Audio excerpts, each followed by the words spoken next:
Kisha një pyetje thotë në lidhje me obligimin e prindit me fëmijën dhe anasjellës, sepse kam dëgjuar një fëmijë që i thoshte prindit, nuk e kam për obligim me u kujdes për ju sepse më keni lindur pa më pyetur.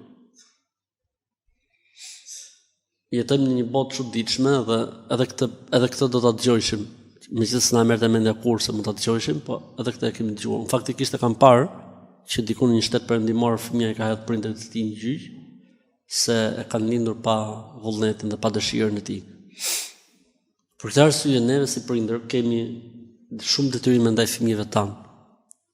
Dhe detyrimi më i rëndësishëm që ne kemi ndaj fëmijëve tanë është të orientojmë tek besimi në Zot, dhe të ushqejmë dashurinë për Zotin qysh në moshë të vogël. Dashurinë për Allahun, besimin në botën tjetër, besimin në librat e shenjtë. O vëllezër dhe motra që na ndiqni këto momente, jemi në një kohë që synohet dhe është vënë në objektiv familja dhe shkatrimi i familjes. Ky është synimi. Ndërkohë që në Islam sfitohet xheneti pa kënaqësinë e prindërve. Ndërkohë që në Islam xheneti është nën këmbët e nënës. Ndërkohë që në Islam kënaqësia e Zotit është tek kënaqësia e prindit. Hidhërimi i Zotit është tek hidhërimi i prindit. Ndërkohë që në Islam mos e thuj as mos shfaq mërzitje përpara prindit.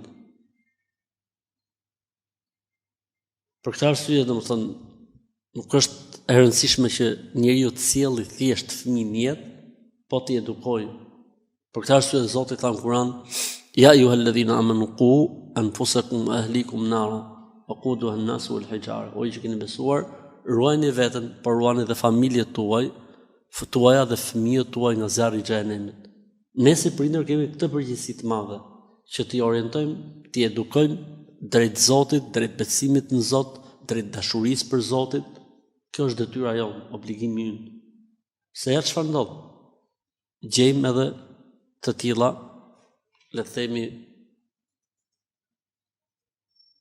çuditëra në mënyrën se si njerëzit i trajtojnë gjërat. Pra sipas kësaj logjike, prindërit janë fajtorë. Subhanallah. Ndërkohë që Zoti i Madh orienton për martesën, orienton për familjen, orienton për të pas fëmijë, në mënyrë që të vazhdojë jeta në tokë dhe adhurimi i Zotit xhelaluhu deri në atë moment kur Zoti i Madh e ka shkruar që kjo botë të shkatërrohet.